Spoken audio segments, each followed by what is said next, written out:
जय हिंद दोस्तों। मैं air victor corporal Mohan Chennai से। दोस्तों बस अगले हफ्ते इसी टाइम हम दिल्ली में मिलेंगे। दोस्तों आप हम तो तैयार हो चुके हैं, आप तैयार हुआ कि नहीं हुआ? दोस्तों ना मैं पीएमआर हूं, ना मैं डिसेबल्ड हूं, ना मैं जेसीओ हूं। फिर भी हम इस उम्र में तबीयत ठीक होने के बावजूद हम दिल्ली क्यों आ रहे हैं? क्योंकि जब तक हम एकजुट होकर अपने हक के लिए नहीं लड़ेंगे तब तक जो है कामयाबी हासिल नहीं कर सकते हो। जो बंदा चेन्नई से 3000 किलोमीटर पार करके या सफर करके दिल्ली पहुंच सकता है, तो दिल्ली के अंदर जितने भी हैं आप नहीं पहुंच सकते क्या? मैं जानता हूं आप आओगे, लेकिन आपको गुमराह करने के लिए और कुछ भी हो सकता है और कुछ और लोग पोस्ट करेंगे, तारीख दूसरा तारीख देंगे। ये मतलब आपको सतर्क रहना, सावधान रहना। दोस्तों मैं ये क्यों बता रहा हूं? एक बंदा कहता है कि इनका एजेंडा क्या है? हमारा एजेंडा है 1 रैंक 1 पेंशन, शहीद परिवार से लेके ऑनरी कैप्टन तक, सारे रैंक का। ऐसे कोई रैंक नहीं है जिनके ऊपर ये OROP 2 हो या OROP 1 हो, इसका इफेक्ट नहीं हुआ। सबके ऊपर ये इसका जो असर पड़ा है, इसलिए हम सबके लिए लड़ रहे हैं। पहली बात। दूसरा, जो एक और कमेंट एक जगह मैंने देखा है, ये मद्रासी का जो यूट्यूब चैनल है, देखने वाला हजार लोग भी नहीं है। ये पता नहीं ये किस लिए कर रहा है, और इनके सब्सक्राइबर भी 3000 3500 से ज्यादा नहीं है। ये उछल रहा है। दोस्तों ना मैं सब्सक्राइबर के लिए मैं करता हूं, ना मैं अपने व्यूअर्स बढ़ाने के लिए मैं करता हूं। मैं करता हूं अपनी तसल्ली के लिए, क्योंकि मैं खाना में नमक डाल के खाता हूं। दोस्तों मैंने बहुत लोग जो है मुझे औरों का वीडियो भेजते हैं, उसमें 2 दिन पहले एक वीडियो आया मेरे पास। ये एक नेवी का बंदा है, वो बहुत पहुंचा हुआ आदमी है। ये दिल्ली का जो है एक ट्रस्ट है, उसका जो है एक स्टेट का जो है अध्यक्ष भी है। दिल्ली का ट्रस्ट जो सार्जेंट चलाते हैं, जो सार्जेंट एक मिडिल क्लास परिवार का था, बहुत कम उम्र में, बहुत कम समय में करोड़ों रुपए बनाया। कैसे बनाया वो वही जानते हैं, हम भी जानते हैं, लेकिन हम कहना नहीं चाहते हैं। लेकिन उसी ग्रुप का जो है ये बंदा है। ये आज से 5 साल पहले, यानी 2016-17 के आसपास, वॉइस ऑफ एक्स सर्विसमैन का जो है पहला केस जब हार गया था चंडीगढ़ में, उसके बाद इस बंदे ने ओडिशा में केस किया एमएसपी के लिए। और दोस्तों आपको मालूम नहीं है कि लाखों रुपए इसने जो है डोनेशन के तौर पे इस केस के लिए लिया था। जहां तक मैं जानता हूं कि 4-5 लाख से ऊपर, इससे उसके बाद कोई आइडिया नहीं है। लेकिन हमारे एक मित्र ने हम लोगों को कहा था कि भैया देखो एमएसपी आएगा तो सबके लिए फायदा है, सब दिल खोल के डोनेशन दे दो इस केस के लिए। हमने से बहुत लोगों ने दिया, लेकिन मैंने नहीं दिया, क्योंकि मैं जानता हूं इस आदमी को, और जिस संगठन से वो आता है, जिस संगठन का वो अध्यक्ष है, उस संगठन के बारे में, उस संगठन के मालिक के बारे में मैं जानता हूं। इसलिए मैंने नहीं दिया। लेकिन जिस बंदे ने जो रिक्वेस्ट किया था एयरफोर्स का एक सार्जेंट ने, मैंने उसको एक ही बात बताया, भैया बच के रहना, ज्यादा मतलब मत फंसना, क्योंकि सब जो लोग जो है आपसे ही पूछेंगे कल को अगर कोई काम नहीं हुआ तो। केस में जीतना हारना वो अलग बात है, वो अलग बात है, लेकिन ट्रांसपेरेंसी जो चीज मैं हमेशा बोलता हूं, ट्रांसपेरेंसी यानी कि लेन देन में जो है ना एक हिसाब किताब होना चाहिए। फिर उसके बाद जो है इस बंदे ने कुछ दिन के लिए जो है डेली इतना पैसा आया है, इतना पैसा आया करके डाला, फिर चुप हो गया। लेकिन जिस आदमी ने, जिस एयरफोर्स का जो वेटरन सार्जेंट ने हम लोगों से रिक्वेस्ट किया था डोनेशन के लिए, उसी को बाहर फेंक दिया, क्योंकि इस सार्जेंट ने यही पूछा कि भैया इतना मतलब पैसा इकट्ठे हुआ, इसका हिसाब किताब दे दो। इसने बोला मैंने इसको दिया उसको दिया, सारे पैसा खत्म हो गया और डोनेशन दे दो ना। ये केस उड़ीसा हाई कोर्ट में आया, अभी तक आज तक नहीं आया। दोस्तों ये नेवी का बंदा जो है 12 तारीख अगले महीने मार्च 12 तारीख को जो दिल्ली में एक और संगठन का जो है उसका जो है उसके बारे में बात कर रहा है। अब मैं यही कहना चाहता हूं कि नियत क्या है, इस बंदे का नियत क्या है। जब उड़ीसा में जब जो मतलब कोर्ट में केस नहीं किया गया, तो वो पैसा जो है, जो वॉइस ऑफ एक्स सर्विसमैन जो डोनेशन पूछ रहे लोगों से इक्वल एमएसपी केस के लिए, उनको दे सकता है कि नहीं? क्यों नहीं दे रहा? दोस्तों आप सबको एक बात सोचना है। दोस्तों एक सेकेंड होल्ड करना जरा, मैं भाई कुछ भेजा लिया।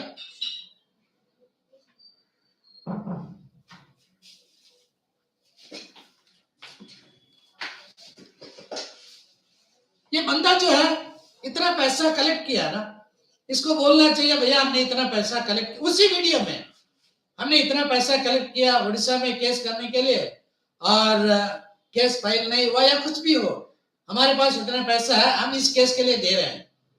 क्यों नहीं बता रहा? जिस व्हाट्सएप ग्रुप में जो है, जो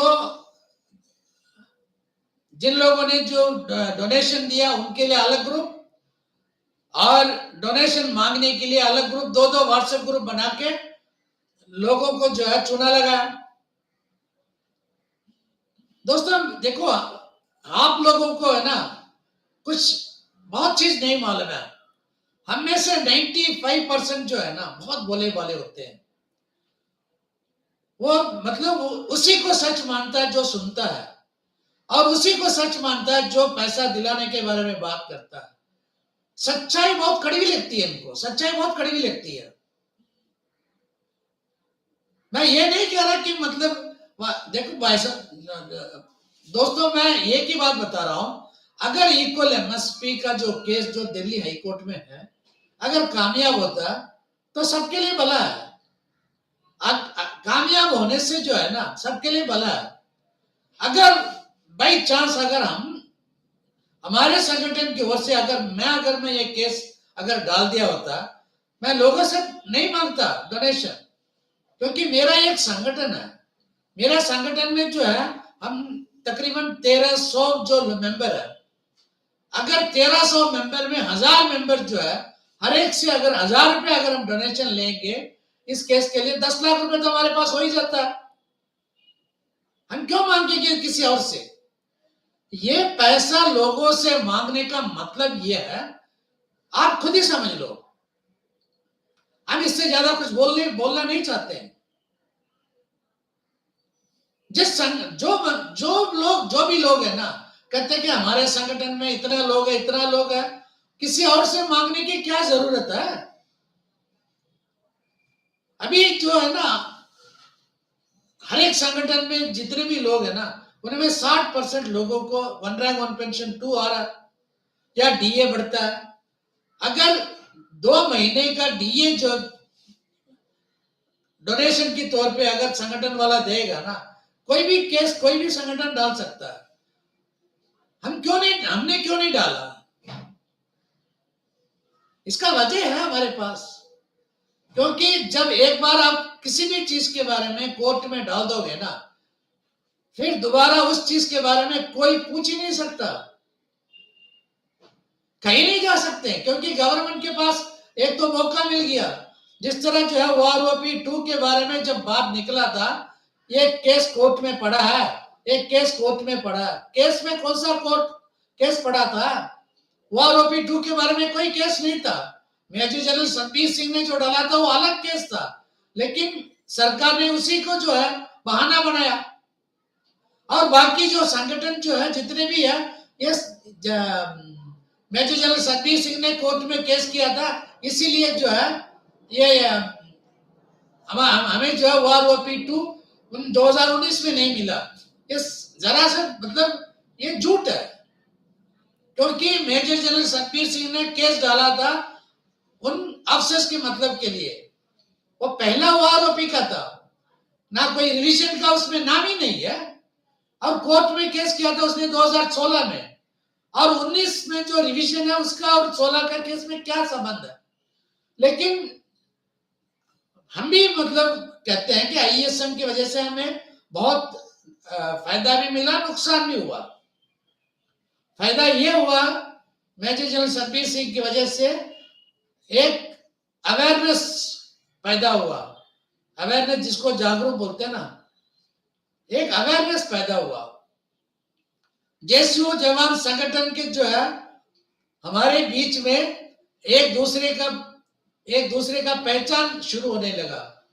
हमारा JCO जवान का जो संगठन है ये जो है स्ट्रांग हो रहा है। अभी लोगों को हम पता चल रहा है कि JCO जवान बात कर सकता है। लेकिन नुकसान क्या हुआ? नुकसान हुआ है लिबरलाइज्ड फैमिली पेंशनर्स से लेके ऑनरी कैप्टन तक, चाहे वो OROP 1 में हो या OROP 2 में हो, यह नुकसान ISM की वजह से हुआ था। और ISM को दोष देने से पहले कुछ गलती हमने भी किया, क्योंकि उसको मिलेगा तो मुझे मिलेगा, ऐसे हम घर में बैठे रहे। और 2014 मतलब 2015 में हम लोगों ने साथ दिया था मेजर जनरल सतबीर सिंह, मतलब United front of ex serviceman को हमने सपोर्ट दिया। हमने उस टाइम JCO जवान का जो संगठन बगल में टेंट डाला हुआ था उनको सपोर्ट नहीं किया, क्योंकि हमें मालूम नहीं था इसके बारे में। लेकिन अभी हमें पता चल गया कि भाई हमें किसके साथ जुड़ना है, किसके साथ मिलके आवाज उठाना। जैसे मैं हमेशा कहता हूं, किसी को कुछ दिन के लिए सी बना सकते हो, किसी को ज्यादा दिन के लिए सी बना सकते हो, लेकिन सबको हमेशा नहीं बना सकते हो। अब हम जाग गए, अभी हमें भी मालूम है कि हमारे पीछे क्या हो रहा, हमारे आगे क्या हो रहा और भविष्य में क्या होगा, ये सब कुछ अब जान गए। अभी दोस्तों, ये 12 तारीख का जो आंदोलन रखने का मकसद क्या है मैं नहीं जानता, उसके बारे में मैं बात नहीं करना चाहता हूं। लेकिन बहुत सारे जो है यूट्यूबर्स, संगठन अलग, यूट्यूबर अलग है, चाहे वो सिविलियन यूट्यूबर हो या बाकी यूट्यूबर हो, क्यों हमेशा 12 मार्च ऐसे आवाज क्यों दे रहे हैं? इसका मतलब हमें गुमराह करने के लिए।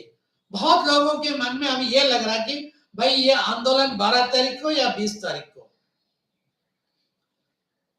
दोस्तों, ये 12 तारीख का जो आंदोलन का, जहां तक मैंने व्हाट्सएप में देखा, ये सुबह से लेकर शाम तक एक दिन के लिए दिया हुआ। हमारा जो 20 तारीख को जो शुरू होने वाला आंदोलन, ये आंदोलन जो है 20 फरवरी यानी कि अगले हफ्ते 20 फरवरी 2023 को शुरू होगा। और ये जो है इंडेफिनिट, ये कब खत्म होगा ये ऊपर वाला जानता, हम नहीं जानते।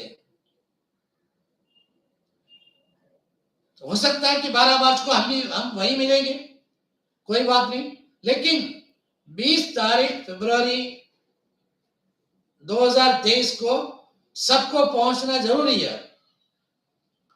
रिजर्विस्ट भाइयों, अगर आप चाहते हो कि आपके आवाज सरकार तक पहुंचना है, आपको सबसे पहले आना पड़ेगा। हवलदार, ऑनररी हवलदार, ऑनररी नायक, अगर आप ये चाहते हो आपकी आवाज गवर्नमेंट के कानों तक पहुंचना है, आपको आना पड़ेगा। शहीद परिवार, चाहे वो पुराने हो या नया हो, चाहे कोई भी हो, अगर आप चाहते हैं कि आपके साथ जो अन्याय हुआ, अगर आपको न्याय चाहिए, तो आपको दिल्ली पहुंचना पड़ेगा, क्योंकि हमारे माननीय प्रधानमंत्री जी जो है जहां भी जाते हैं शहीद परिवार के बारे में बहुत ही बात करते हैं। आप ही समझाओ, आपकी आवाज पहुंचना चाहिए साउथ ब्लॉक न्यू दिल्ली तक, ज्यादा दूर नहीं है जंतर मंतर से, क्योंकि उस दिन जो भी बात करेंगे ना, वो सारे जो है इंटेलिजेंस के थ्रू जो है प्रधानमंत्री की कार्यालय में पहुंचता है। हम तो किसी के खिलाफ बात नहीं करेंगे, आप जो है आपके साथ किस तरह का अन्याय हुआ ये आप बता सकते हैं। और ऑनररी नायब सूबेदारों की फैमिली पेंशनर्स, जो चाहे वो 2006 से पहले का हो या 2006 के बाद वाले हो, फैमिली पेंशनर्स जो ऑनररी नायब सूबेदारों की फैमिली पेंशनर्स, आपको पहुंचना जरूरी है, क्योंकि आपके साथ नाइंसाफी हुआ। ऑनररी नायब सूबेदार 2006 से पहले वालों को पहुंचना चाहिए। दोस्तों, मैं इसलिए बता रहा हूं, हर एक पेंशनर का कहीं ना कहीं प्रॉब्लम है ओआरओपी की वजह से। इस मुद्दे को अगर आप मतलब कोई सॉल्यूशन चाहिए, तो घर में बैठ के पूजा पाठ भजन करने से आप नहीं कर सकते। प्रीमेच्योर रिटायरमेंट के नाम पे जो भी अफेक्ट हुआ, आप लोगों को पहुंचना पड़ेगा दिल्ली, क्योंकि आपकी आवाज जब तक सरकारों के कान में नहीं पहुंचेगा, तब तक आपको भी कोई फायदा नहीं मिलेगा। दोस्तों, ऐसे कहने के लिए बहुत सारी चीज है। अभी तो मैं सिर्फ वन रैंक वन पेंशन और पेंशन के बारे में बात कर रहा हूं। अभी तक तो हमने डिसेबिलिटी का टच ही नहीं किया, डिस्क्रिमिनेशन टच नहीं किया, बहुत सारी चीज है। ये सारी बात जो है हम 20 तारीख से लगातार रोज बात करेंगे दिल्ली में। चलो दिल्ली, 20 फरवरी 2023 अपने हक मांगने के लिए। सैनिक एकता जिंदाबाद, सैनिक एकता जिंदाबाद, ये नारे होने चाहिए हर जगह। जहां भी आप जाओगे बोलो कि चलो दिल्ली, 20 फरवरी 2023, इनकलाब जिंदाबाद, जय जवान जय किसान, वंदे मातरम, जय हिंद, भारत माता की जय।